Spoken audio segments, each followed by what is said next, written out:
أعوذ بالله من الشيطان الرجيم بسم الله الرحمن الرحيم ومن الناس من يشتري لهو الحديث ليضل عن سبيل الله بغير علم ويتخذها هزوا أولئك لهم عذاب مهين وإذا تتلى عليه آياتنا ولى مستكبرا كأن لم يسمعها كأن في أذنيه وقرا فبشره بعذاب أليم إن الذين آمنوا وعملوا الصالحات لهم جنات النعيم خالدين فيها وعد الله حقا وهو العزيز الحكيم خلق السماوات بغير عمد ترونها وألقى في الأرض رواسي أن تميد بكم وبث فيها من كل دابة وأنزلنا من السماء ماء فأنبتنا فيها من كل زوج كريم صدق الله العظيم. کچھ لوگ وہ ہیں جو اللہ سے غافل کرنے والی باتوں کے خریدار بنتے ہیں تاکہ ان کے ذریعے لوگوں کو بے سمجھے بوجھے اللہ کے راستے سے بھٹکائیں اور اس کا مذاق اڑائیں. ان لوگوں کو وہ عذاب ہوگا جو رسوا کر کے رکھ دے گا. جب ایسے شخص کے سامنے ہماری آیتیں پڑھ کر سنائی جاتی ہیں تو وہ پورے تکبر کے ساتھ منہ موڑے لیتا ہے جیسے انہیں سنا ہی نہیں، گویا اس کے دونوں کانوں میں بہراپن ہے، لہٰذا اس کو ایک دکھ دینے والے عذاب کی خوشخبری سنا دو. البتہ جو لوگ ایمان لے آئے اور انہوں نے نیک عمل کیے ان کے لیے نعمتوں کے باغات ہیں جن میں وہ ہمیشہ رہیں گے. یہ اللہ کا سچا وعدہ ہے اور وہ اقتدار کا بھی مالک ہے اور حکمت کا بھی مالک ہے. اس نے آسمانوں کو ایسے ستونوں کے بغیر پیدا کیا جو تمہیں نظر آ سکیں اور زمین میں پہاڑوں کے لنگر ڈال دیے تاکہ وہ تمہیں لے کر ڈگمگائیں نہیں، اور اس میں ہر قسم کے جانور پھیلا دیے. ہم نے آسمان سے پانی برسایا، پھر اس زمین میں ہر قابل قدر قسم کی نباتات اگائی. یہ ہے اللہ کی تخلیق. پچھلی آیتوں کے اندر یہ بیان ہوا کہ ان آیتوں کے اترنے کا سبب ایک آدمی تھا نضر ابن حارث، جو لوگوں کو اللہ کے کلام سے روکتا تھا. اور روکنے کا طریقہ اس نے یہ اپنایا کہ کچھ کہانیاں الگ الگ ملکوں سے لے آیا اور لوگوں کو وہ کہانیاں سناتا تھا اور اس کے ذریعے اللہ کے کلام کو سننے سے روکنے کی کوشش کرتا تھا. ایسا طریقہ ہر زمانے کے اندر رہا ہے کہ لوگوں کو دین سے غافل کریں، اللہ سے غافل کریں، کیونکہ یہ شیطان کا وعدہ ہے اور ہر زمانے میں یہ ہوتا رہا ہے. اس کے برعکس جو نیک لوگ ہوتے ہیں وہ اللہ کی طرف مائل ہوتے ہیں. ہاں، یہاں ان آیتوں کے اندر ایک بات یہ آئی کہ نضر ابن حارث لوگوں کو کہانیاں سناتا تھا، قصے کہانیاں، گانے والی رکھی تھی، بجانا ہوتا تھا، سنگیت ہوتا تھا، اس کے ذریعے روکتا تھا. تو ان آیتوں کے تحت علماء نے چند مسائل بھی لکھے.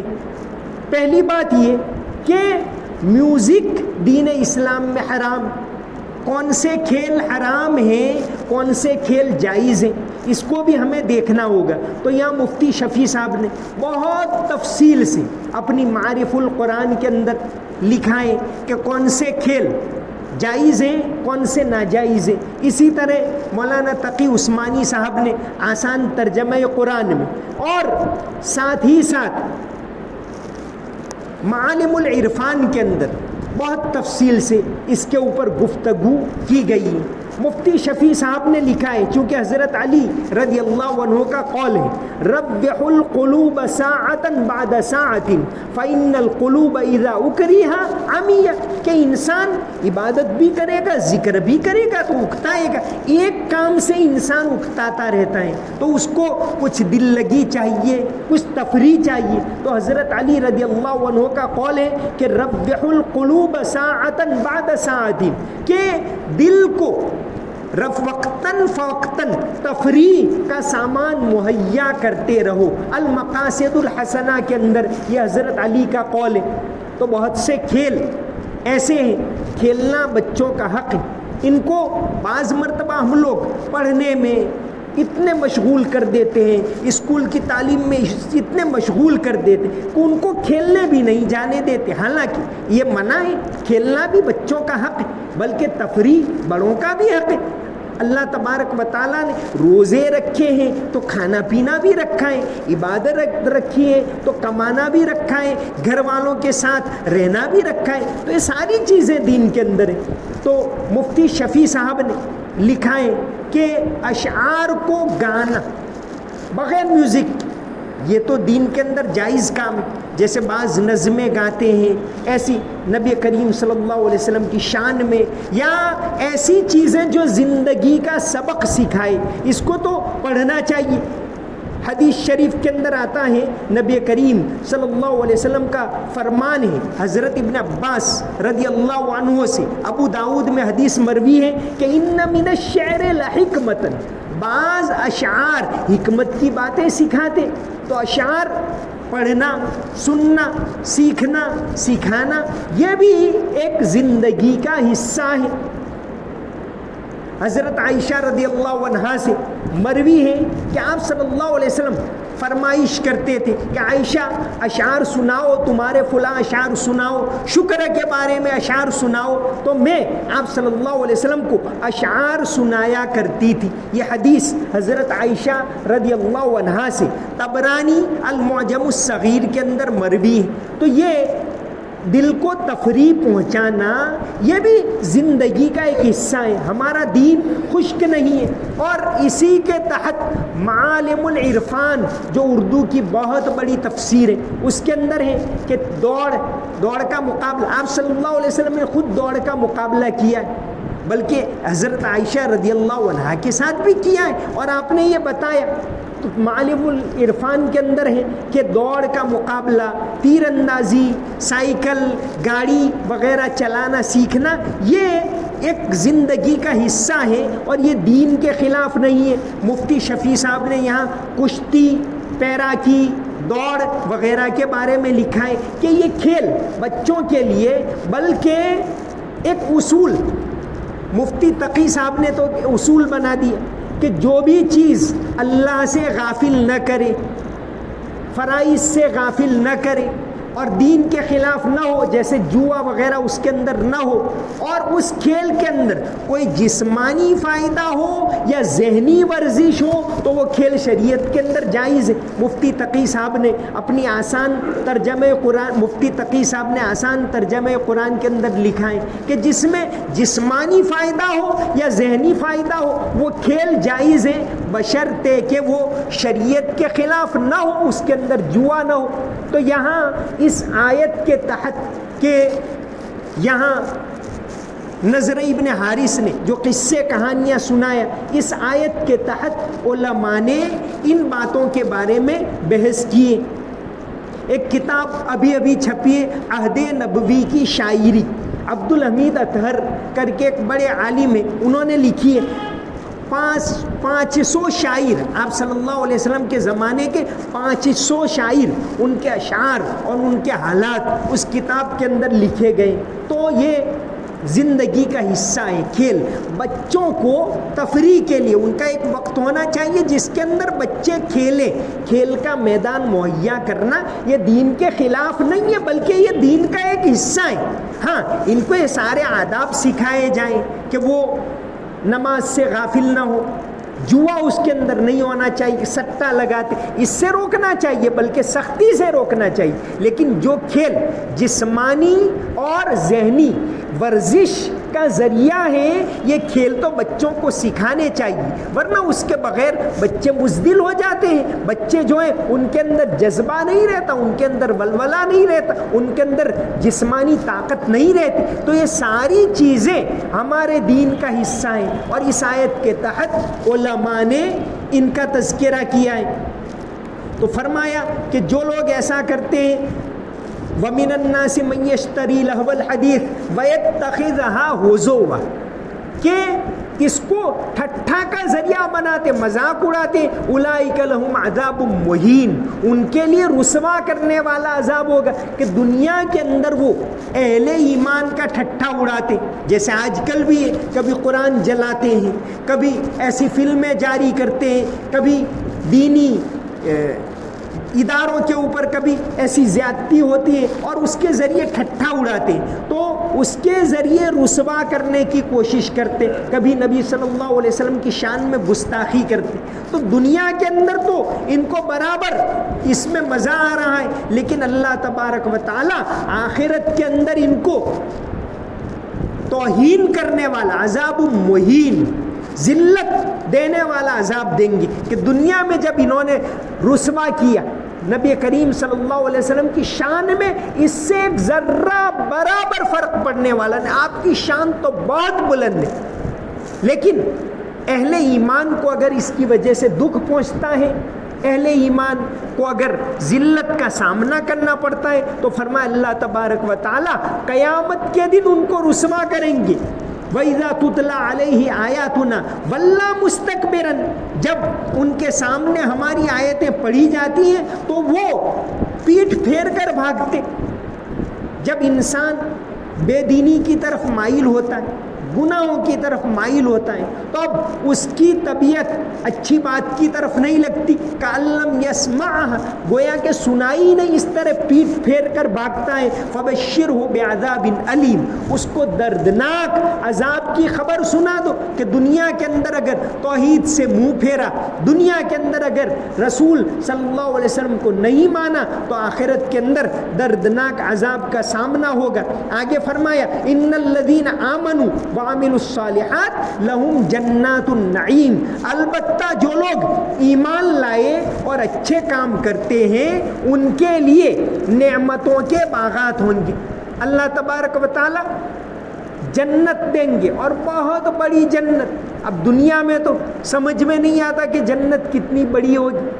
آپ اندازہ لگا سکتے ہیں، آج کل سائنس والے کہتے ہیں کہ بھئی فلاں سیارہ اتنا بڑا ہے. سورج ہے، سائنس والے کہتے ہیں کہ سورج زمین سے 13 لاکھ گنا بڑا ہے، اور یہ تو کچھ بھی نہیں ہے. ایسے تو کروڑ ستارے اور سیارے. تو جو اتنے بڑے بڑے ستارے اور سیارے جس ذات نے بنائے، وہ ذات اتنی بڑی جنت دے، اس میں کوئی شک نہیں. ہر ایمان والے کو اللہ تعالیٰ جنت دیں گے. دنیا کی زندگی ہے وہ تو آزمائش ہے، اور حقیقی زندگی آخرت کی زندگی ہے.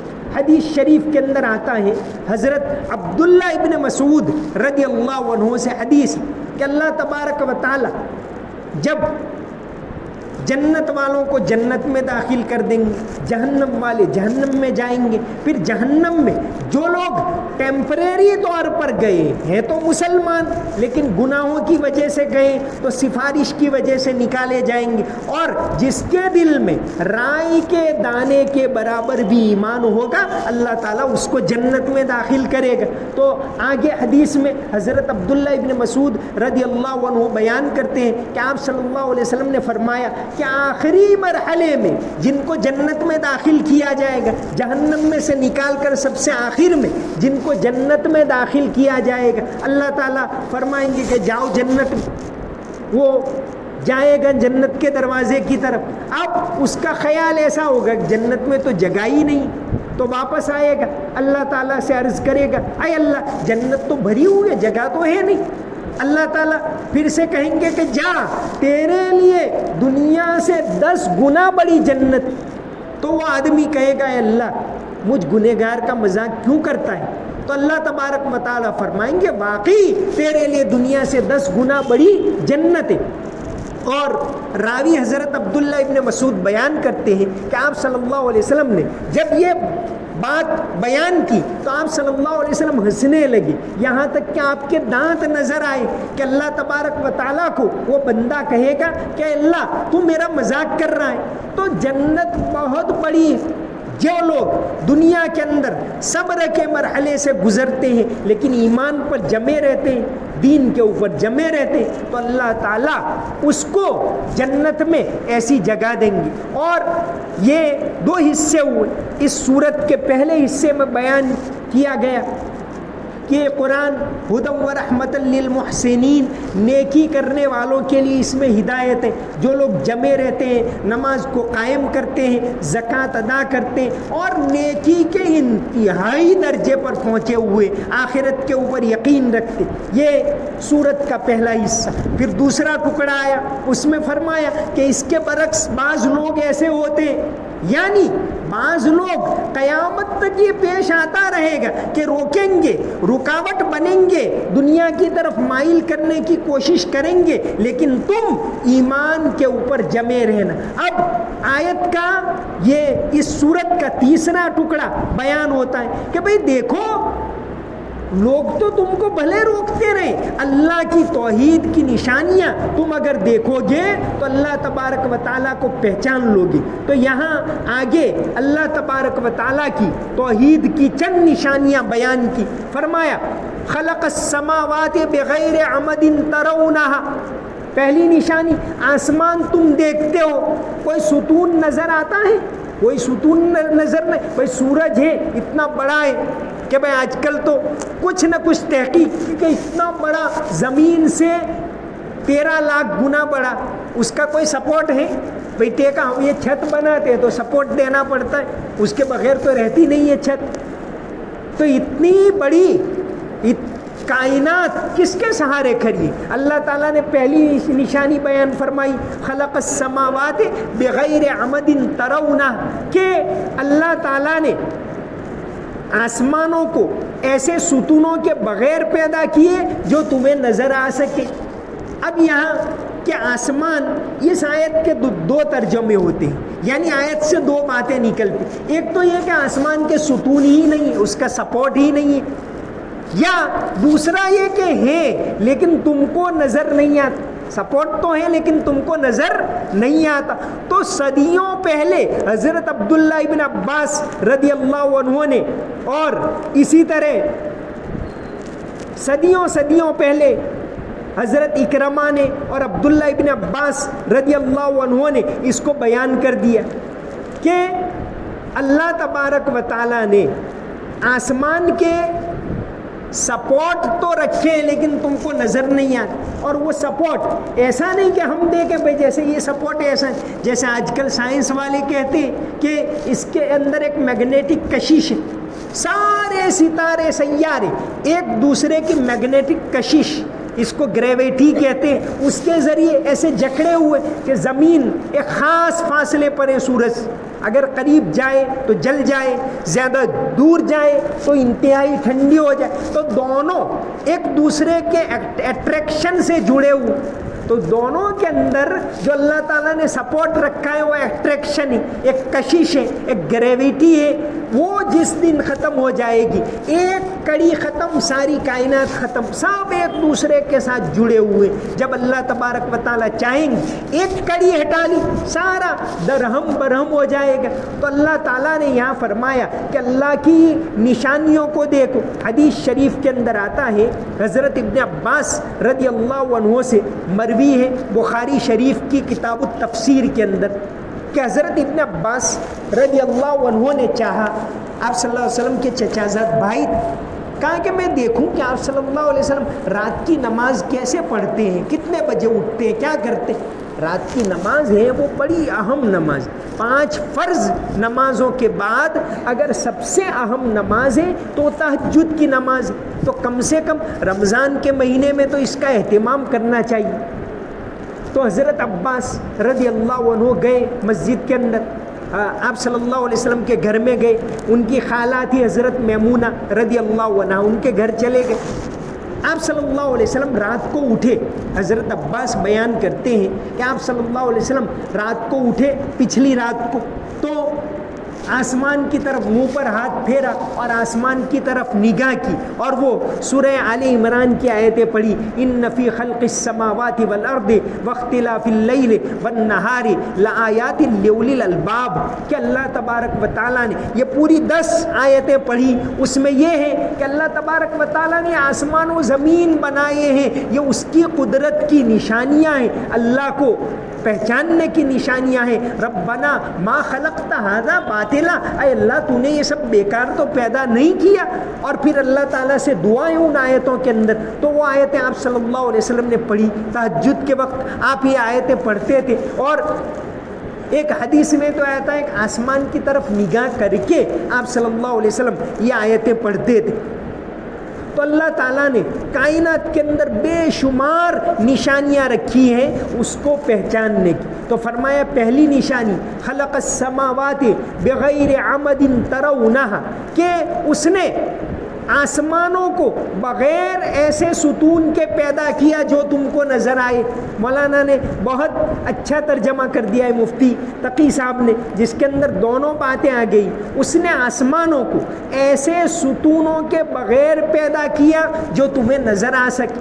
یعنی یا تو ایک ستون ہے ہی نہیں, اور ستون ہے تو ہمیں نظر نہیں آتی. اب ستون سے مراد یہ ستون ضروری نہیں, بہت سی چیزیں سپورٹ, کہ بھئی یہ موبائل ٹاور کے ساتھ جڑا ہوا ہے تو اس میں ہمیں کوئی چیز نظر نہیں آتی, لیکن وہ جڑا ہوا ہے. تو ساری کائنات ایک دوسرے سے جڑی ہوئی, وہ کشش کا نظام اللہ نے رکھا ہے, وہی سمجھیے کہ اس کا ستون ہے. تو بغیر عمد ترونہا ایک نشانی اللہ کی. دوسری نشانی بیان فرمائی وَأَلْقَى فِي الْأَرْضِ رَوَاسِيَ أَن تَمِيدَ بِكُمْ, کہ اللہ تبارک و تعالیٰ نے زمین کے اوپر بڑے بڑے پہاڑ بنائے. دوسری اللہ کی نشانی کہ اس نے زمین کے اوپر بڑے بڑے پہاڑ بنائے. یہ پہاڑ اللہ کی قدرت کی بہت بڑی نشانی.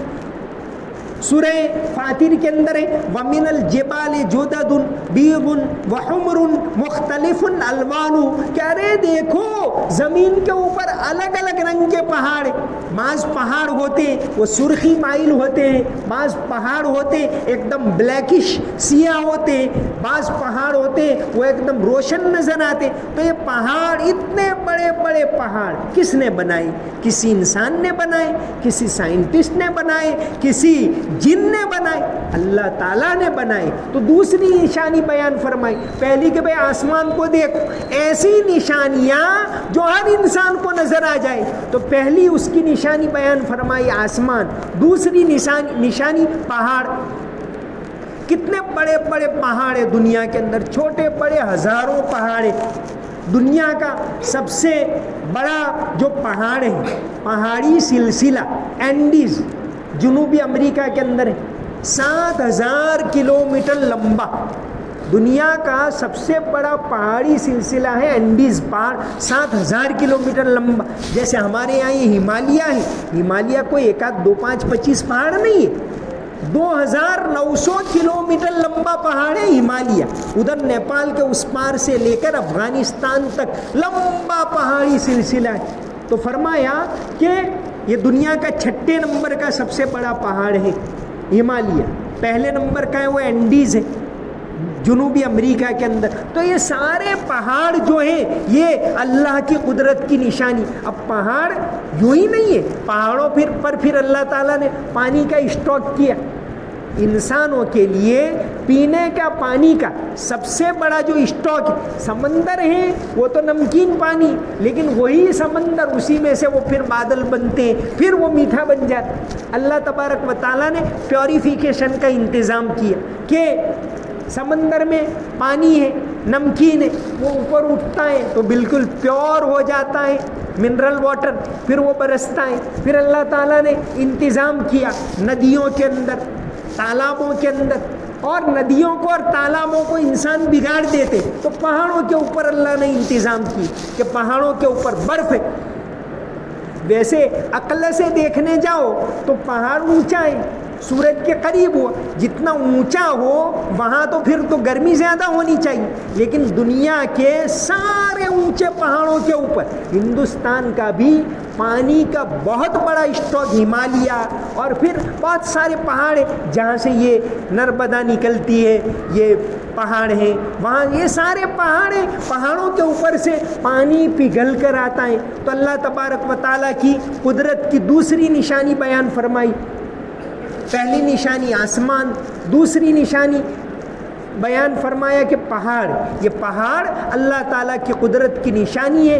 جیسے فرمایا سورہ غاشیہ کے اندر کہ وَإِلَى الْجِبَالِ كَيْفَ نُصِبَتْ، ارے پہاڑوں کو دیکھو اللہ تعالیٰ نے کیسے ان کو گاڑ دیا. یہ لفظ آتا ہے کہ گاڑ دیا.